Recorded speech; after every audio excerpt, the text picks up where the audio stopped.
आइए जानते हैं आज के कुछ प्रमुख अंतर्राष्ट्रीय खबरों को। पहले एक नजर आज की हेडलाइंस पर। सोनिया गांधी का फुल टाइम अध्यक्ष वाला बयान, क्या उनका राजनीतिक कौशल है? क्या दांव पर है गांधी परिवार का दबदबा? जम्मू कश्मीर में आतंक पर बड़ा प्रहार, लश्कर का खूंखार कमांडर उमर मुश्ताक ढेर टॉप 10 दहशतगर्दों में था शामिल।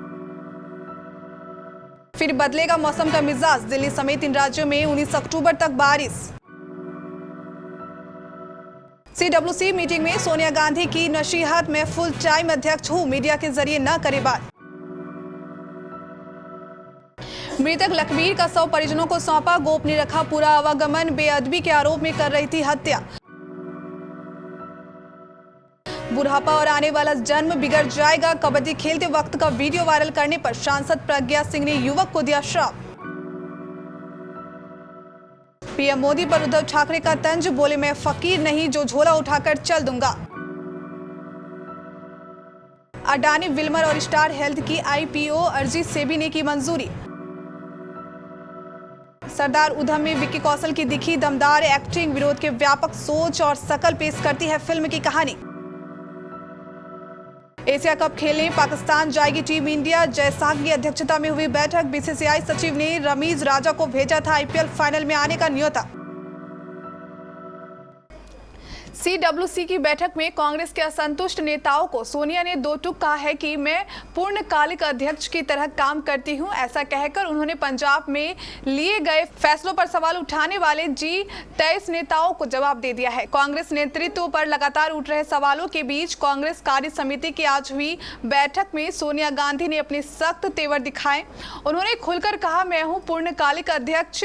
बैठक में उन्होंने कहा कि अगर आप सभी मुझे ऐसा कहने की अनुमति देंगे तो मैं खुद को पूर्णकालिक अध्यक्ष के तौर पर रखूंगी। उन्होंने कहा कि हमने कभी भी सार्वजनिक महत्व और चिंता के मुद्दों को बिना सोचे समझे नहीं जाने दिया, लेकिन मीडिया के माध्यम से मुझसे बात करने की जरूरत नहीं है। राजनीति के जानकार यह कहते हैं। सोनिया गांधी के इस बयान से पार्टी के असंतुष्ट नेताओं के समूह G23 को करारा जवाब देने के साथ साथ उनके राजनीतिक कौशल का भी परिचय मिला है।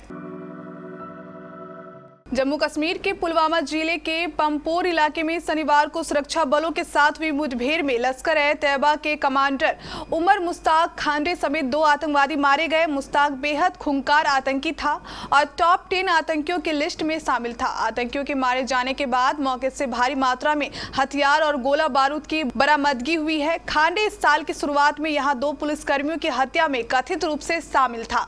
कश्मीर की पुलिस महानिरीक्षक विजय कुमार ने ट्वीट किया, श्रीनगर के बघाट में हमारे 2 सहयोगियों SG CT मोहम्मद यूसुफ और CT सुहेल को चाय पीते समय हमला कर शहीद करने और कई अन्य आतंकवादी वारदात को अंजाम देने वाले LET के आतंकवादी उमर मुश्ताक खांडे को पंपोर के दाग्र बल में ढेर कर दिया गया है।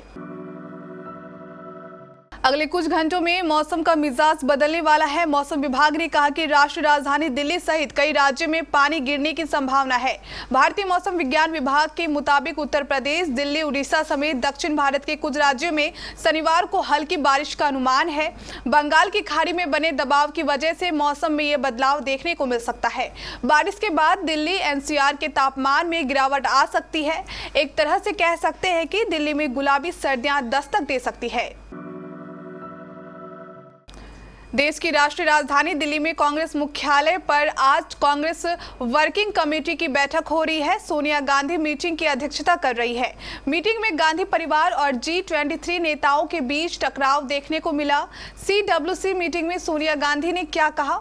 कांग्रेस वर्किंग कमेटी की मीटिंग में बिना नाम लिए कांग्रेस अध्यक्ष सोनिया गांधी ने G23 के नेताओं पर निशाना साधा। सोनिया गांधी ने इन नेताओं को नसीहत दी। सोनिया गांधी ने कहा कि मैंने हमेशा अस्पष्टता की सराहना की है। मीडिया के माध्यम से मुझसे बात करने की कोई जरूरत नहीं है, लेकिन इस कमरे की 4 दीवारी के बाहर क्या बात होनी चाहिए, ये CWC का सामूहिक निर्णय है। कुंडली में निहंगों की बर्बरता का शिकार हुए तरन तारण के गांव चीमा खुर्द निवासी लखबीर के शव को शनिवार सुबह परिजनों के हवाले कर दिया। पोस्टमार्टम के बाद मृतक का शव सिविल अस्पताल के मोर्चरी में रखा था। परिजनों को हत्या की सूचना शुक्रवार को ही दे दी गई थी। मामला शांतिपूर्ण तरीके से निपटने से पुलिस राहत की सांस ले रही है। मृतक लखबीर के परिजन शुक्रवार सुबह 4 बजे ही स्कॉर्पियो में सवार होकर सोनीपत सिविल अस्पताल की मोर्चरी पहुंचे। पुलिस ने परिजनों का आवागमन गोपनीय नहीं रखा। शव लेने आए व्यक्तियों में 2 महिलाएं और 3 पुरुष थे। परिजनों के करीब 3 घंटे बाद पुलिस ने अस्पताल मोर्चरी में शव सौंपने की प्रक्रिया शुरू कर दी।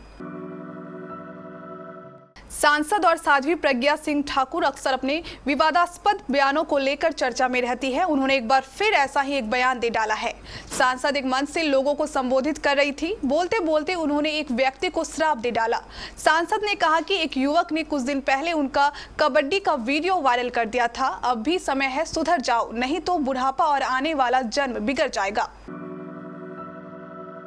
महाराष्ट्र के मुख्यमंत्री उद्धव ठाकरे ने शुक्रवार को वार्षिक दशहरा उत्सव को संबोधित करते हुए बीजेपी संघ पर जमकर हमला बोला।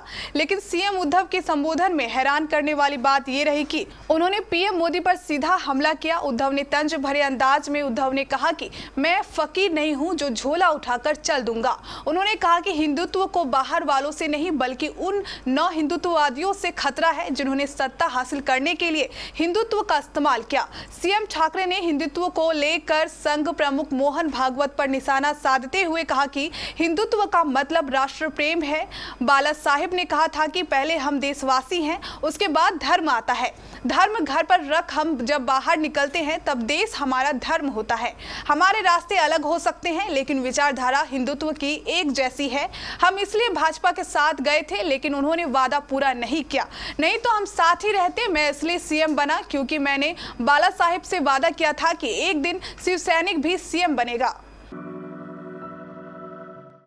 एक मीडिया रिपोर्ट के हवाले से जानकारी दी है कि सेबी ने अडानी विल्मर और स्टार हेल्थ की आईपीओ अर्जी को मंजूरी दे दी है। बता दें कि एफएमसीजी कंपनी अडानी विल्मर अपने आईपीओ में फ्रेश इश्यू के जरिए 4500 करोड़ रुपए जुटाना चाहती है। यही भी बताते चले कि Adani Wilmer Fortune brand name से खाने के तेल बनाती है। ये कंपनी अडानी इंटरप्राइजेस और के बीच मिलकर बनी ज्वाइंट वेंचर कंपनी है। इस बीच एक दूसरे खबर के मुताबिक भारत की सबसे बड़ी private health insurance company star health insurance ने भी सेबी में अपने आईपीओ के पेपर दाखिल किए थे। अब इसको भी सेबी से इस आईपीओ के लिए हरी झंडी मिल गई है। विक्की कौशल और सुजीत सरकार के सरदार उधम टिपिकल देशभक्ति वाले फिल्मों से जरा आगे है। ये किसी व्यवस्था और हुकूमत के खिलाफ विरोध की असल व्यापक सोच और शकल को पेश करती है। ये फिल्म अंग्रेजी हुकूमत के नरसंहार, क्रूरता और राजनीतिक दमन को बिना अतिरिक्त शोर शराबे और कटघरे में लिए बदले की कहानी बयां करती है। जलियांवाला बाग हत्याकांड के बैकड्रॉप में यह सरदार उधम सिंह, भगत सिंह आदि की वीर गाथा और विश्व कल्याण के इरादों से बखूबी इंस्पायर करती है। फिल्म में सरदार उधम के लंदन के सफर की है कहानी। दरअसल जलियांवाला बाग नरसंहार के 2 प्रमुख दोषी रहे हैं। एक lieutenant governor general Michael O'Dwyer, उन्होंने बाग में शांतिपूर्वक आंदोलन कर रहे निहत्थे लोगों पर गोली चलाने का आदेश दिया था। दूसरे ऑन ग्राउंड वहां सैकड़ों राउंड गोली फायर करवाने वाले जलंधर के ब्रिगेडियर जनरल रेगिनॉड डायर, करीब 25 से 30 हजार लोगों पर सैनिकों ने करीब 1650 राउंड गोलियां चलाई। गोलियां चलाते चलाते चलाने वाले थक चुके थे और 389 जिंदा लोग लाश बन चुके थे। फिल्म का नायक यानी सरदार उधम कैसे इंडिया से लंदन जाकर माइकल ओ डायर का खात्मा करता है, कहानी उनके सफर की है। एशियाई क्रिकेट काउंसिल की बैठक में पाकिस्तान को एशिया कप 2023 के लिए मेजबानी सौंप दी गई है। ये एशिया कप वनडे फॉर्मल में खेला जाएगा। इसके बाद 2024 में श्रीलंका में एशिया कप का आयोजन होगा जो T20 फॉर्मेट में होगा। बीसीसीआई सचिव जय शाह की अध्यक्षता में एससीसी की बैठक गुरुवार को हुई जिसमें इस फैसले पर मुहर लगी। आपको बता दें कि पिछले कुछ समय से लगातार पाकिस्तान मेजबानी के लिए आवाज उठा रहा था। वहीं पाकिस्तान क्रिकेट बोर्ड ने यह भी स्पष्ट कर दिया था कि वो इसका आयोजन किसी न्यूट्रल वेन्यू पर नहीं बल्कि पाकिस्तान में ही करेंगे।